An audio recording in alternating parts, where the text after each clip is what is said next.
Hey, everybody out there in YouTube land, I am back. That's right.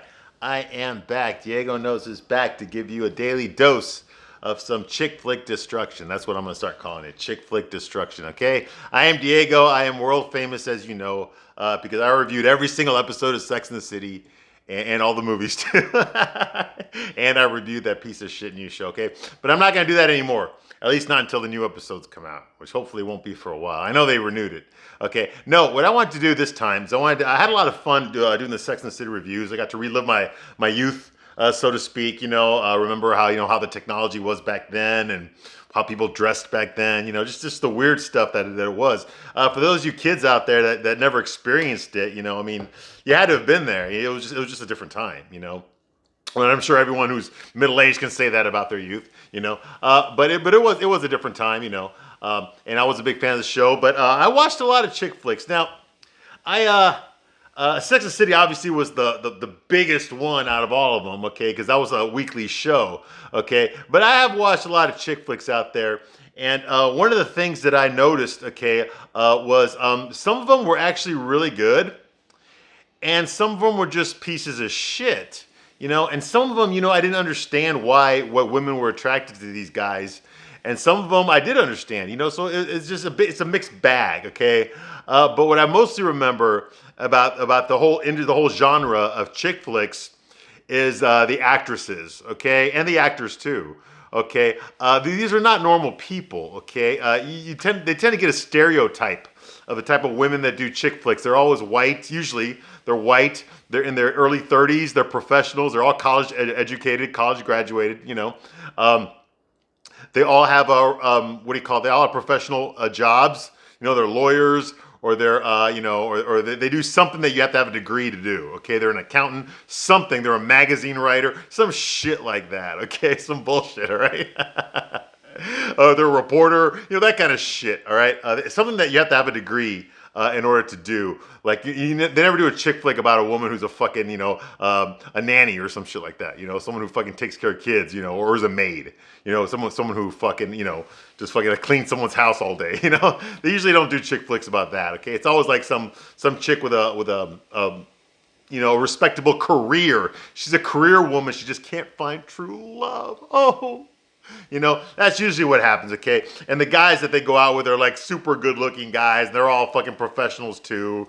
Like, she ain't gonna fall in love with a fucking dishwasher at a Mexican restaurant, okay?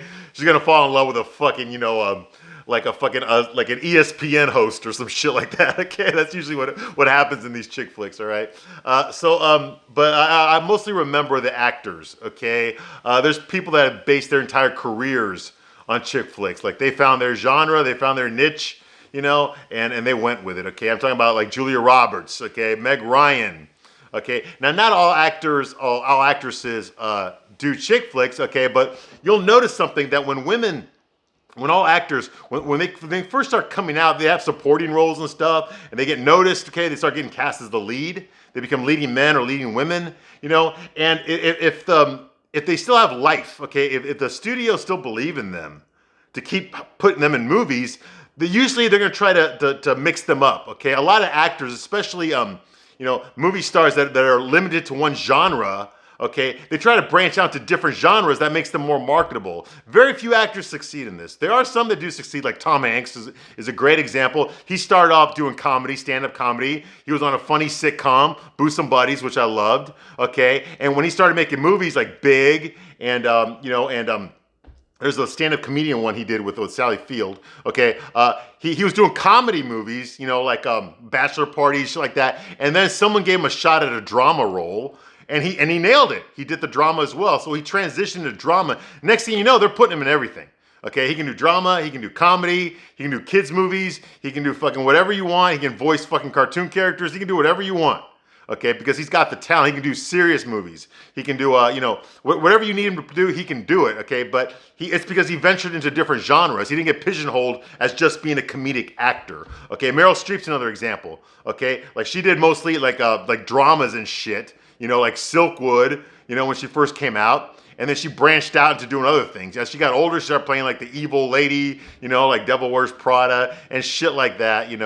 Emma Thompson, there's another one. You know, she started off doing these fucking Shakespearean fucking movies, and then she started doing comedies, and then she started doing drama. You know, so there's few actors that can jump over genres, but there's a lot more actors, okay, that fail to transition into a different genre. And the one I'm thinking about most right now is like Jim Carrey. Oh my fucking God, that guy is hilarious. Okay, at least he was hilarious back in the '90s when he was doing The Mask and Dumb and Dumber, and then he was doing Ace Ventura. These movies were legitimately funny. And then for some stupid ass reason, he decided that he wanted to be like a Tom Hanks. He wanted to be like a respectable actor, not just a comedian, you know, not just a guy who makes funny movies. So he tried to do this movie called The Majestic. I don't know if you remember that, and it bombed. Okay, he tried to. He didn't just jump in. He transitioned first. He tried to do a movie that was half comedy and half drama. I think it was The Truman Show. Okay, and that one I think did okay. But then the next one he did was like, you know, The Majestic, and that one bombed. No one went to go see that. And then he tried to do some psychological horror thriller. I think it was called 23. Y'all remember the trailer where it was like supposed to be like a serious fucking, you know, like a psychological, you know, suspenseful movie, you know, very dark, you know, kind of like like a serial killer type, you know, dark drama, crime story, you know, supernatural elements, you know, that kind of thing. And I think it was called 23. I'm not sure, but you know, he did that. He made that movie, and nobody went to go see that because nobody wanted to see him. He wasn't good enough as an actor to pull off drama. Like you can't look at this guy and take him seriously, okay? You see him talking, you automatically want him to start making his faces, you know? Oh, alrighty then. You know, you want him to start doing that, you know? So they couldn't take him seriously, okay? So not every actor can transition, okay? But there's a lot of actresses that keep popping up in chick flick movies over and over and over again, and actors too. Like that's their fucking niche, man. I couldn't fucking believe it, you know. But it's true. I mean, look at the chick flick. You know, a lot of chick flick actors they dabble in stuff. They do chick flicks because they have to try to win over the female audience, and then they do action movies because that's their bread and butter. Because that's what the little boys and guys want to go see. You know, political thrillers and shit. You know, like Gerard Butler. I mean, that guy became. I mean, he did some supporting work in a lot of shit first where he wasn't famous. They didn't give him the stud treatment. Okay, and y'all know what the stud treatment is. Okay, that's a guy who looks average in the background of a movie. Like think like Brad. What the fuck's his name? Brad. You know, the guy from oh jeez, God, now why did I fucking lose it?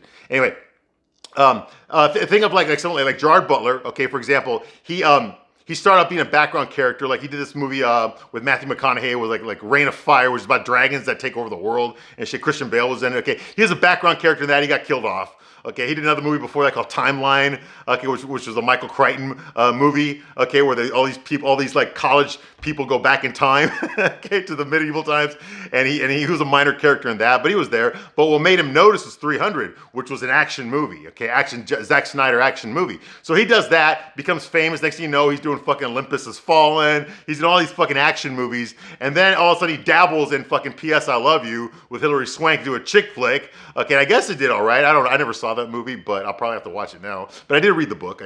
Yeah, I know. Right? Okay, so he started doing chick flicks and shit. I know he did some with Jennifer Aniston, you know, and he did some fucking, you know, like he did the one with Katherine Heigl, you know, it's stupid shit like that. Okay, but then he goes back and forth from action, you know, another Olympus Has Fallen movie, you know, White House Down, wherever the fuck it is that he did. Okay, and then he goes back and forth. So some actors can transition and do both. Okay. So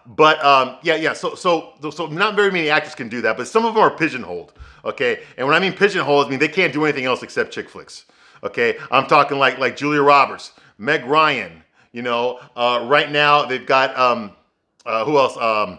Hugh Grant, that's the king of fucking chick flicks. He was like the fucking, in the 90s and the 2000s, that guy was like the fucking, the Rock Hudson of the 90s, okay? That's all he did was fucking rom-coms. That's all he fucking did. Hugh Grant. All he did was rom-coms, okay? And the reason I bring him up is because if you look at his history, ever since 4 Weddings and a Funeral, you know, we plays the foppish, stammering, you know, I really just like you, and maybe, you know, with my hair waving down, you know, that kind of fucking asshole, all right? Ever since he did 4 Weddings and a Funeral, he got pigeonholed into doing nothing but chick flicks, which he didn't mind because he was getting a lot of pussy, so he didn't give a shit, okay? But, you know, no one would ever put Hugh Grant in a fucking action adventure movie, okay? He would never be like in a Die Hard ripoff or some shit like that. All he did was fucking chick flicks. That's all he fucking did, Okay, it was fucking chick flicks. Okay, even after he got busted with that fucking prostitute. Okay, in the 90s when he was dating Elizabeth Hurley. Okay, and he still got busted with Divine Brown. He paid her $40 for a fucking blowjob and he got arrested. They both got arrested. Divine Brown posed for Playboy, made a shitload of money. Hugh Grant went on fucking Johnny Carson and made an apology. That did not derail his career. You think it would have, but it didn't. Because women loved him so much from all the fucking chick flicks he was doing, they forgave him. It was better to have him keep showing up in movies than it was to blacklist him, to cancel him, you know? He can't work anymore. Because he's not going to do anything else. What the fuck else is he going to do? He's a chick flick guy. That's all he fucking does. Okay? He romances girls in fucking movies. That's what he does. He doesn't do anything else. Okay? So even after that happened, the only difference was instead of him being the boy that's in love with the girl, he started playing the asshole boyfriend, you know? The cad. You know what I'm talking like he played in Bridget Jones. You know what? If that scandal had not happened with Hugh Grant, he never would have played that character in Bridget Jones' Diary. He would have been the Colin Firth character. Okay, and Colin Firth would have played the asshole boyfriend. But because of that scandal, they had to change the roles that he was getting. So now, oh no, we got to make you a bad guy now. You know, because shit, everyone knows, you know, the fucking spell has been broken. People know that you're an asshole, okay? Okay, so that's what I'm talking about, okay? So a lot of it has to do with publicity, has to do with media representation, and what the public thinks about you, okay? Today, that's called the Q score, okay? Basically, that's how popular you are. Because anything that's popular that the media has attention to can be monetized. Can be monetized, all right? So that's the whole point of the whole chick flick actor and stuff. So you're gonna see a lot of the same faces keep popping up over and over again, okay? So chick flicks aren't what they used to be now. If you're gonna do like a hardcore romance movie, okay, that's just not gonna go to the theaters, okay? That's just gonna show up on Netflix, or it's gonna show up on Amazon Prime or Hulu or some shit like that. It ain't going to the fucking theaters anymore. Those days are over, okay? Something like Bridges of Madison County would never play in a movie theater today, okay? That'd be a fucking Netflix original movie or some shit like that, okay? So the chick flicks has changed, and nowadays you can't really go to a theater to see a chick flick anymore because there's just not very many of them made. You know, they're very low budget now. A lot of money spent on the actors instead of like production. You know, so a lot of these chick flicks, that modern day chick flicks, you have to watch them on streaming. Okay, because you can't see them in the theater. They never played in the theater. Okay, a lot of like the J-Lo step. You know, it's just like it's not going to be fucking there anymore. You know. Now J-Lo, there's another actress that they made a lot of money on chick flicks. Okay, despite the fact that she has very little relatability with an audience. You know, Richard Gere's another chick flick actor. I mean, that guy doesn't really do. I mean, he's done a few action movies, but come on, they sucked. The Jackal, I mean, that was a fucking remake, okay? And it wasn't that good, okay? I didn't believe him as a fucking IRA terrorist, okay? I didn't, okay? I saw him as a fucking male gigolo, okay? American gigolo. Okay, I see Richard Gere and I think of the fucking, the gerbil, okay? Look it up. All right, so yeah, so there's a lot. So the chick flick genre is very famous, a very fun genre. It's not as powerful today as it used to be. A lot of it has to do with just with feminism. There's a big push now for the past like 10 years or so that women don't need men. And so with that context, okay, it's very hard to make a movie for women, convincing them that they need a man in their life. Okay, it's not a popular narrative that Hollywood wants to push anymore for girls. Okay, they want women to act masculine. They want them to be action heroes now. They want them to have, you know, dress like men, to appropriate all these qualities that have traditionally been ascribed to men. Okay, and they want men to be more feminine. They want men to care more about their looks, more about their hair colors. More about their clothes and their shopping, and in touch with their feelings more, you know, and respect all women, and that shit's just not gonna fucking fly, okay? You know, you're going against nature, okay? And just because, you know, the small minority of Americans that produce are the ones that believe in this ideology, they're the ones that produce these movies, okay? It's not your average person that makes movies. It's a small group of people that all know each other. They go to the same parties, that vote the same way, they have the same friends. These are the people, these are the gatekeepers of the people that create the movies and the TV shows and the books that you read, okay? It's the same fucking people, okay? It's not the majority of our countrymen, okay? So you got to remember that they feel that they have the right to influence culture because for a long time they have influenced culture, okay? Like if someone like Jennifer Aniston in the 90s, when her hairstyle came out on Friends, every fucking white girl in her 20s in America got the exact same hairstyle. Okay, so there is a lot of influence, but it goes back and forth. Okay, the stuff that we do influences the creators, and the stuff that they do influences the population. Okay, so it goes back and forth.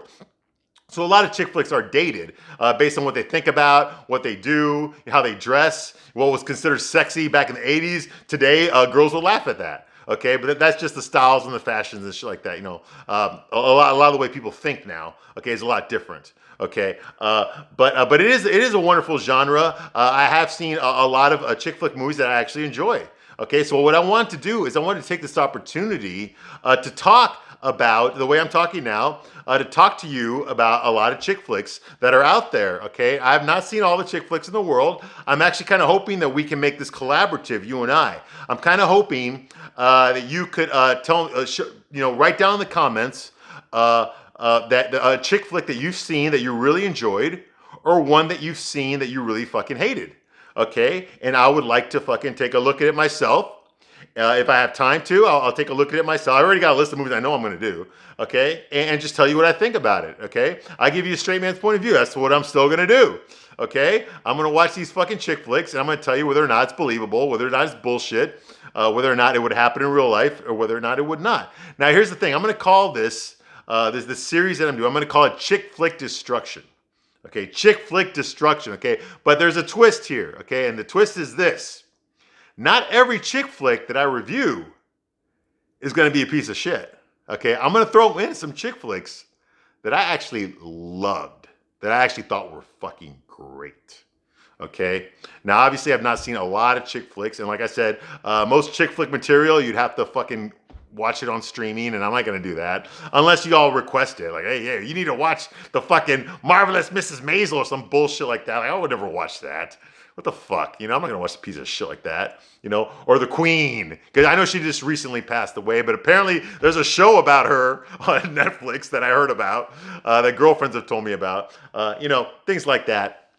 I'll watch it if I have to. If all you're like, you gotta watch this show, then I'll do it. But remember, series are a lot of time. It's a long time. I just finished watching Cobra Kai, and then that shit, and that took a long time to watch it all. But that's a great fucking show. But that's something I do like for guys. Cobra Kai is definitely for guys. Yes, there's a lot of things for women in there too. But when we're talking about violence, we're talking about martial arts. It's mostly it's a male genre thing. Of course, women are allowed, but there are going to be a lot more men than women watching it. Okay, and chick flicks is mostly women watching it. Okay, so I've always been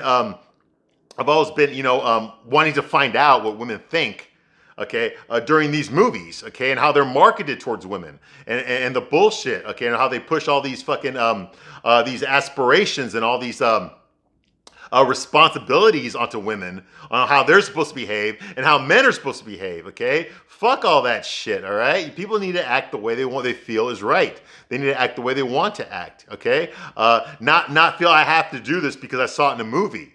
You see what I mean? Okay. I've watched a lot of chick flick movies, and and I tell you what, this shit don't work in real life. It don't. I know. I've made the mistakes. Okay. That's not what works. Okay.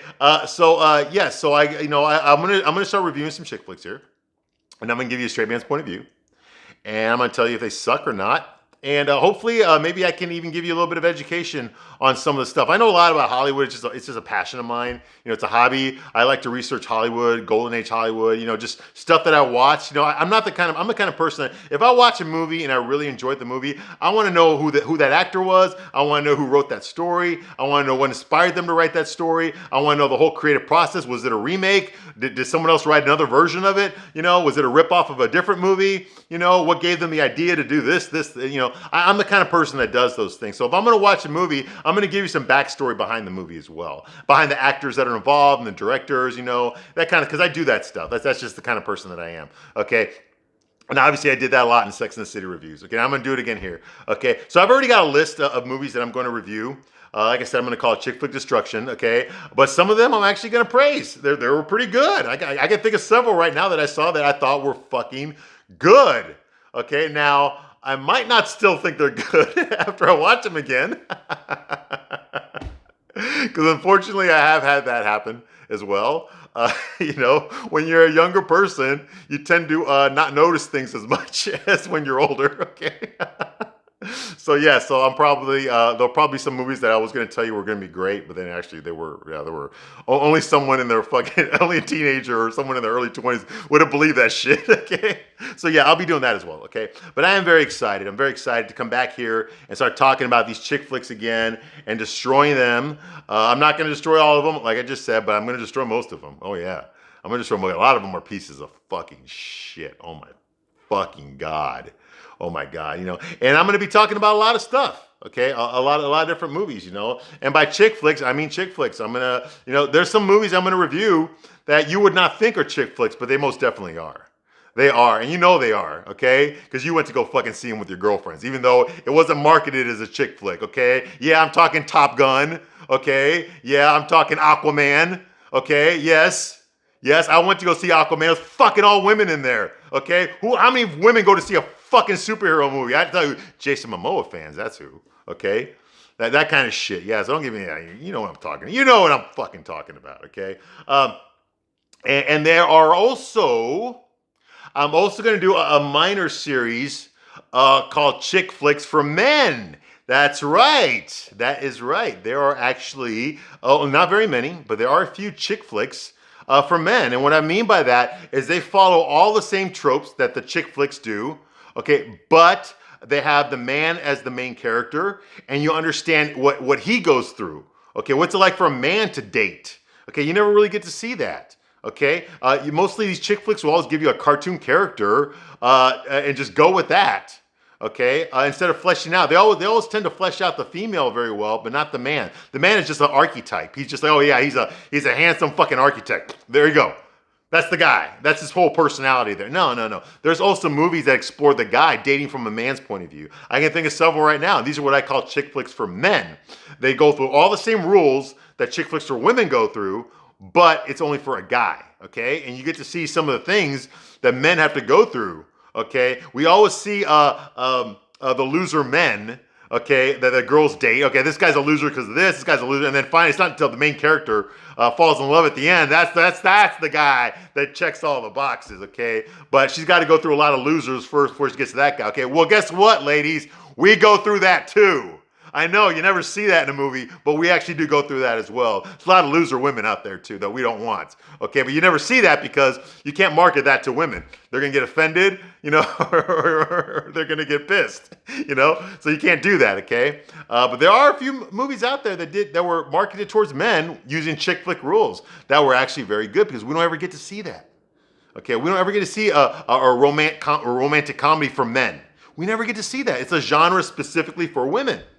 That's why it's called a chick flick. There's nothing to do with the guy. He's just got to be there.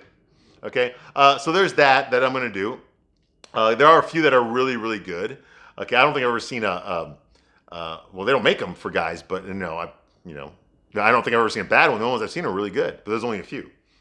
So there is that. Okay, but yeah, I'm going to dive into this chick flick genre, and I'm going to destroy some of them, and I'm going to praise some of them. Okay, so I'm looking forward to it. I'm looking forward to reading your comments about that, okay? Because I'm happy to be back. I had to go through some stuff here. I had to come back from vacation. I'm in the process of doing I'm moving. I'm doing all these crazy things, okay? But I enjoy doing these videos. I enjoy talking to y'all about stuff that I'm passionate about, okay? Now, I could go back to just talking about like superhero movies and stuff like that, and I'll probably will throw up some videos like that. But that's my comfort zone. Okay, that's the stuff that I love to do.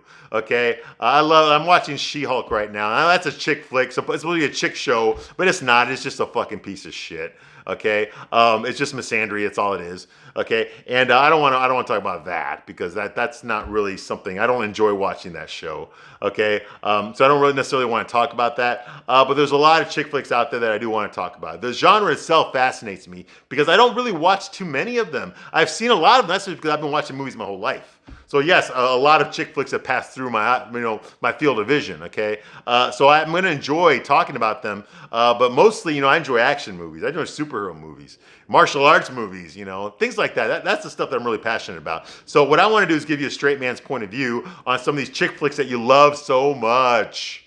Okay, and maybe burst your fucking bubble like I burst Sex and the City's bubble. Okay, I ripped that fucking show apart completely. Even though I love the show, I hated the movies. And I hated the new one, but I love the show.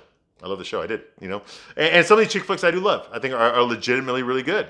Okay, so I'm very excited about this, talking about chick flicks again, and I'm happy to be back. And I will be seeing you again shortly. So thank you very much for watching my videos, okay? Like I said, leave some comments. Give me some examples of some stuff that you think I should be watching. And then I will give you an honest, because remember, I don't lie here. I don't bullshit here. All I do is tell the truth, okay? And the question you ask yourself is, can you handle it? Okay, can you handle it, all right? We'll see though, won't we? Okay, so that's what I'm gonna do, okay? So I'm happy to be back. Thank you for watching my channel, and I will see you soon. And as far as the first chick flick I'm gonna review, I'm gonna leave that as a surprise. But you'll see it when I come out with it, all right? Okay, so thank you very much, and I'll see you soon on the next one. Bye.